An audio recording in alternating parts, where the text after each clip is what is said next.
வணக்கம் நண்பர்களே, விஜய் பிரயாக் பேசுகிறேன். இன்றைக்கி நம்ம பார்க்க போகிறது என்ன அப்படின்னா, பிஸ்னஸ் மைண்ட் செட். ஒரு பிஸ்னஸில் என்ன மாதிரி மைண்ட் செட் இருந்தால் ஜெயிக்கலாம் அப்படின்னு சொல்லிட்டு ஒரு டிஃப்ரெண்ட்டான ஒரு ஆங்கிளில் நம்ம யோசிக்கணும்னு நினைக்கிறேன். சரியா? அதனால் என்ன பண்ணணும் அப்படின்னு யோசிங்கன்னா, சிம்பிள் விஷயம். ஒரு 5 க்ரைட்டீரியா கொடுக்குறேன், 5 ஸ்ட்ராட்டஜி கொடுக்குறேன். இதை கடைப்பிடிச்சி பாருங்கள், பிஸ்னஸ் எந்த அளவுக்கு போகுதுன்னு முடிவு பண்ணிங்க. ஃபர்ஸ்ட் ஆஃப் ஆல், நம்ம பண்ணுற பிஸ்னஸ்ஸு நம்மளோட கண்ட்ரோலில் இருக்கணும். முதல்ல நம்மளோட பிஸ்னஸ்ஸு இருக்கிறவங்க என்ன பண்ணுறாங்கன்னு தெரியணும். ஒரு ஷாப் வச்சுருக்கீங்கன்னா அவங்கவுங்க யார் யார் என்னென்ன பண்ணுறாங்க நமக்கு தெரியணும். சரியா? இந்த மாதிரி ஒரு மானிட்டரிங் இருந்தாலே உங்கள் பிஸ்னஸ் ஜெயிச்சிடும். அதனால் என்ன சொல்லணும்னா, மைண்ட் யுவர் ஓன் பிஸ்னஸ். உங்களோட பிஸ்னஸை மைண்ட் பண்ணுங்கள். அதுதான் எல்லாமே உங்களுக்கு தரப்போகுது. அதனால் ரொம்ப காஷியஸாக இருங்க. அடுத்தது செகண்ட் ஸ்டெப்ஸ் என்ன அப்படின்னு பார்த்தீங்கன்னா, நீங்கள் இப்போ ஒரு கிரிக்கெட்டர் ஆகணும் இந்தியாவில். ஒரு எதுக்காக அப்படின்னா, புகழுக்காகவா, பேருக்காகவா, காசுக்காகவா, ஸ்டேட்டஸ்க்காகவா, இதெல்லாம் தாண்டி உங்களுக்கு கிரிக்கெட் விளாட பிடிக்கணும்.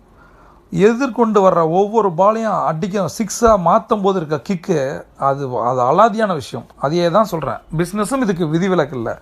ஒவ்வொரு கஸ்டமரும் வரும்போது நம்மளோட ப்ராடக்ட்டோ நம்ம சர்வீஸோ அவங்கள சந்தோஷப்படுத்தும் போது நம்ம கிடைக்கிற கிக்கு பணத்தோட பெருசு. அதனால் என்ன சொல்கிறேன், இது சிம்பிள் ரூல் என்ன தெரியுமா? Play the game. பிஸ்னஸை ஒரு ஃபன்னாக பாருங்கள், ஒரு கேமாக பாருங்கள், சந்தோஷப்படுத்துங்க. எப்படி ஒவ்வொரு பாலை 6 அடிக்கும்போது இருக்க சந்தோஷம் வருதோ அது மாதிரி ஒவ்வொரு கஸ்டமரையும் சந்தோஷப்படுத்தி பாருங்கள். உங்கள் பிஸ்னஸ் வேறு லெவலில் போயிடும்.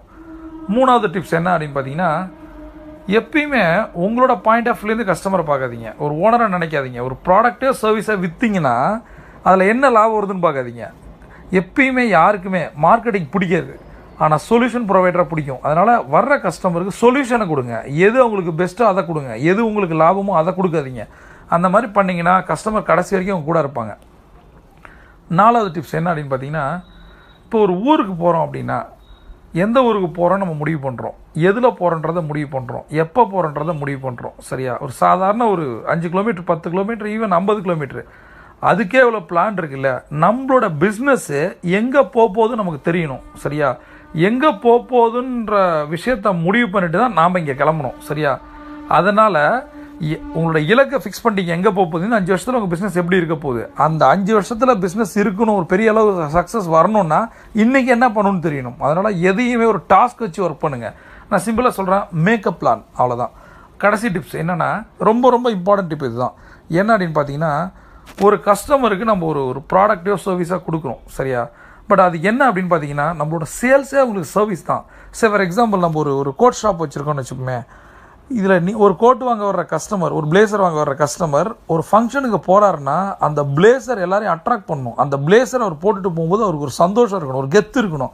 அந்த மாதிரி பிளேசரை நம்ம சூஸ் பண்ணி கொடுக்கணும். அதனால தான் சொல்கிறேன், நம்மளோட சேல்ஸே ஒரு சர்வீஸ் தான். நம்ம வெறும் ஒரு கோட்டையோ ஒரு பிளேசரையோ காசுக்காக கொடுக்குறோமா, இல்லை ஒரு கஸ்டமரை லைஃப் லாங்காக வச்சுக்கிறதுக்கு அவருக்கு ஒரு சர்வீஸ் பண்ணுறோமா, அது நம்ம கையில் இருக்குது. நண்பர்களே, இதுதான் இந்த 5 டிப்ஸை யூஸ் பண்ணுங்கள். கண்டிப்பாக உங்களோட பிஸ்னஸ் அடுத்த லெவலுக்கு போகும். ஒரே ஒரு ரீகேப் பண்ணலாம். என்ன அப்படின்னா, உங்களோட பிஸ்னஸ் உங்கள் கண்ட்ரோலில் இருக்கணும். ஒவ்வொரு விஷயங்களும் உங்களுக்கு தெரியணும் அங்கே நடக்கிறது. அடுத்தது, ஒரு பிஸ்னஸ்ன்றது ஒரு கேம் மாதிரி, அதை என்ஜாய் பண்ணி விளையாடுங்க, ஜெயிச்சிருவீங்க. 3வது, கஸ்டமரோட வியூலேருந்து பாருங்கள், உங்கள் வியூலேருந்து பார்க்காதீங்க. 4வது, ஒவ்வொரு பிஸ்னஸ் ஆக்டிவிட்டியும் ஒரு பிளான், ஒரு இலக்கு வச்சு பண்ணுங்கள், கண்டிப்பாக நீங்கள் ஜெயிச்சிருவீங்க. கடைசி பாயிண்ட் என்னன்னா, ஒவ்வொரு சேல்ஸும் ஒரு சர்வீஸ் தான். அதனால் எப்பயுமே சர்வீஸ் மைண்டோட பண்ணுங்கள். உங்கள் லைஃப் மிகப்பெரிய அளவில் சக்ஸஸ் ஆகும். நண்பர்களே, திருப்பி சொல்கிறேன், இந்த உலகம் நமக்கானது.